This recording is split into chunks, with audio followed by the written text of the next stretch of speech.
Ça va? Ça va bien. Vous vous appelez comment? Ami Collé. Ami Collé comment? Oui. Oui. Voilà. Vous étiez venu ici au centre d'état civil principal de Pékin. Pourquoi? Pour dama doon aussi kayitu juddu fii. Waaw. Mais dama ñëw fekk leen ñu tëj parce que je ne pensais pas que ne ñoom di leen tëj franchement. Nga dégg dañoo grève quoi. waaw dama dégg ñu ne dañoo grève.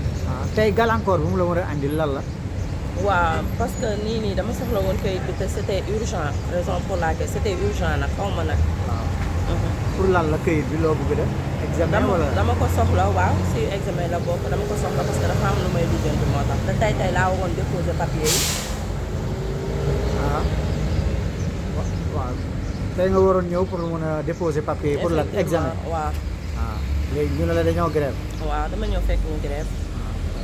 Ami Collé, en français, vous étiez venu ici pour procurer un extrait de naissance. Qu'est-ce que vous avez trouvé? J'ai vu qu'on a fermé ici. On m'a dit qu'il y a un grève qui est ici. Oui.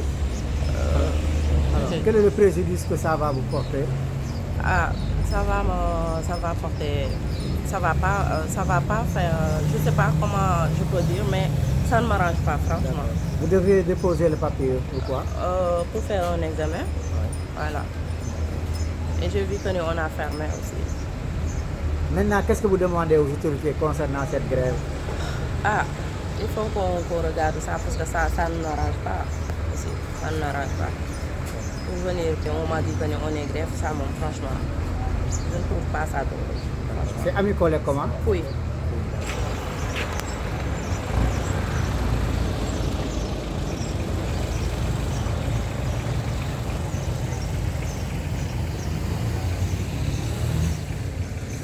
soxna si noo tudd? Aïcha laa tudd. Aïcha nan? Diallo. Diallo foo jóge? Malika. Malika nga ñëwoon fii ba Pikine pour ut kayitu. waaw ñëw fekk ñu grève. te lii tamit c'est pas normal nit ki jóge fu sori ñëw ba fii jël ay kayitam dañoo grève. looy wax autorités yi si situation bi. lii dañ ko war a régler parce que c'est pas normal metti na trop na. yow lan ngay liggéey?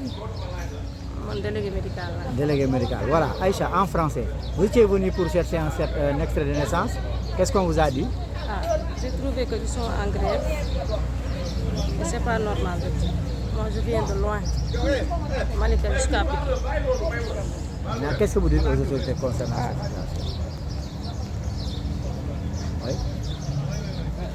Aïcha.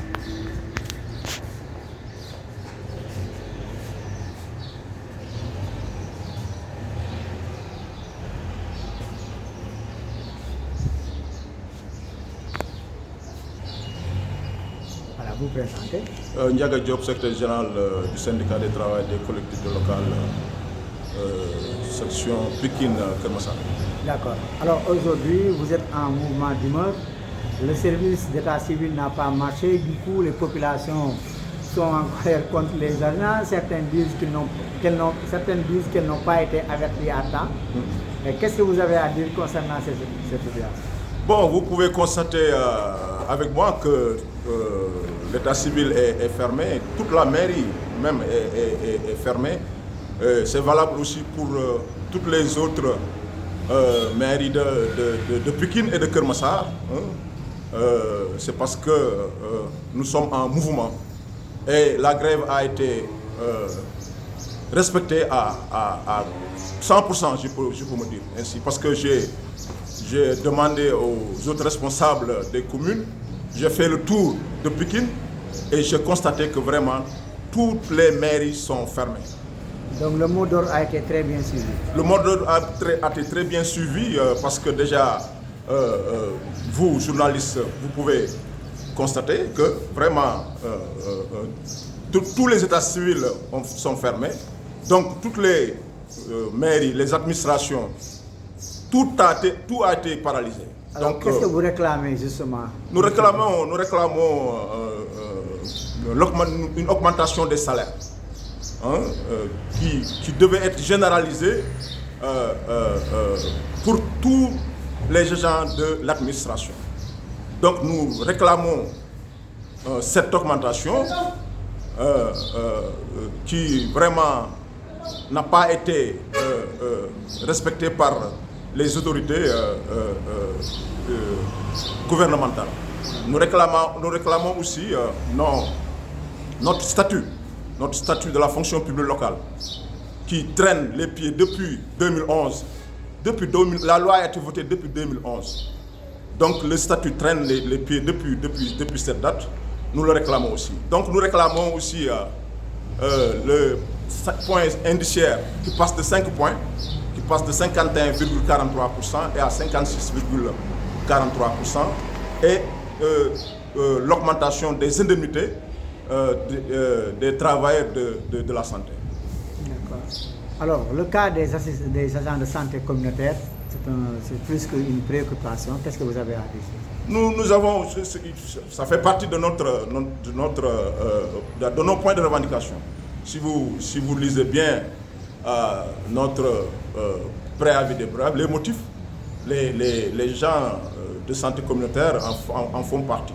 Donc c'est une lutte de longue haleine et nous continuons à le combattre. Alors, grève de 72 heures d'alerte, et si rien n'est fait après, quelle sera la suite? Nous allons continuer, nous allons poursuivre notre plan d'action, c'est le premier plan d'action. Donc nous allons évaluer, c'est sûr qu'on va évaluer peut-être lundi ou mardi, et ensuite remettre ça, on va continuer notre plan d'action, on va peut-être en discussion avec l'intersyndicale nationale pour voir la suite à faire. Ndiaga Diop ci wolof tey ngeen soobal xëyal demal grève d'abord mot d'ordre bi boo ko doon évaluer noo ko gisee. waaw seetlu ngeen ko yéen ñëpp gis ngeen ko dem ngeen ci maire yi dem ngeen xool ngeen daanaka liggéeykat yi kenn ñëw tëj nañu maire yëpp maa ngi doon wër fii ci Pikine gi gis naa ne wax dëgg yàlla maire yi yëpp daanaka tëj nañ ko. Gis ngeen fii état civil principal bu nga xam ne moo ëpp doole ci état civil Pikine yi mu ngi nii dañ ko tëj, liggéeykat yëpp topp nañ seen banque nañ seen loxo teg nañ seen kër. kon jàpp naa ne grève bi topp nañ ko à 100%, bu ma exagéré topp nañ ko à 100%. daanaka ñëpp topp nañ seen kër te usagers yi ñu ngi koy yëg parce que boobu ba léegi ñu ngi ñëw fii bëgg a am seen këyit waaye am ñu ku leen ko def. yéen la ngeen di kaas yéen. ñun li ñuy kaas mooy suñu yokkute salaire boo xam ne ni Macky Sall moo ko dugal ci administration waaye ñun boolewuñu si ñu ne nag il faut ñu dugal ñu si muy augmentation généralisée des salaires. am na boo xam ne ni aussi loolu ñuy wax 5 points indiciaires qui passe de 5 points boobu aussi ñu ngi koy réclamer.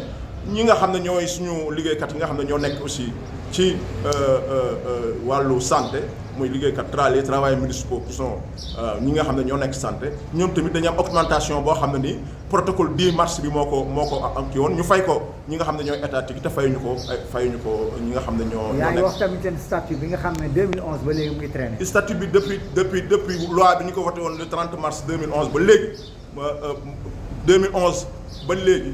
wax dëgg yàlla mu ngi traîner les pieds parce que ñun xamuñu sax lan moo nekk ci biir parce que chaque jour ñu nañu tey suba dinañ ko def application suba ginnaaw suba mais ba tey gisuñu dara loo xam ne ni mën nañ ci jàpp.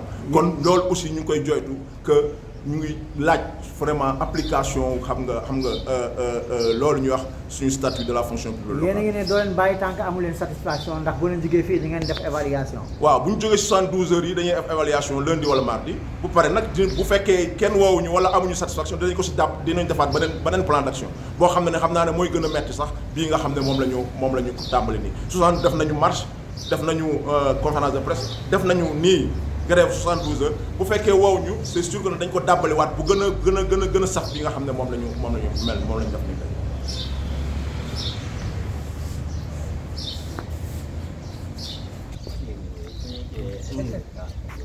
D'accord. waaw. grand tour bi. man Sana Seydi. Sana Seydi. waaw foo dëkk. Sicap Liberté 1. Liberté 1. waaw loo ñëwoon def si fii kay Pikine. dama ñëwoon pour demander sama extrait. waaw léegi nag. mais dama ñëw ñu ne ma dañu grève man c'est un peu dur daal dafa métti daal. waaw léegi lan la ban gàllankoor la lay andil yow. dafay andi population gàllankoor bu rëy. lay wax autorité yi si loolu. waaw demee naa autorité yi pour ñu jàpp si jàppale ñu dafa xaw a métti daal dafa xaw a métti waaw population ñoo ngi souffrir waaw dafa métti loolu. Voilà. En français, Sana Seydi, vous étiez venu ici à Pékin pour vous procurer un extrait de naissance. Oui, je suis venu pour récupérer mes extraits de naissance. Mais c'est un peu dur, quoi. On est en train de souffrir. Qu'est-ce qu'on vous a dit? Je suis venu ici, le gardien m'a dit ils ont grève. Ils sont en grève.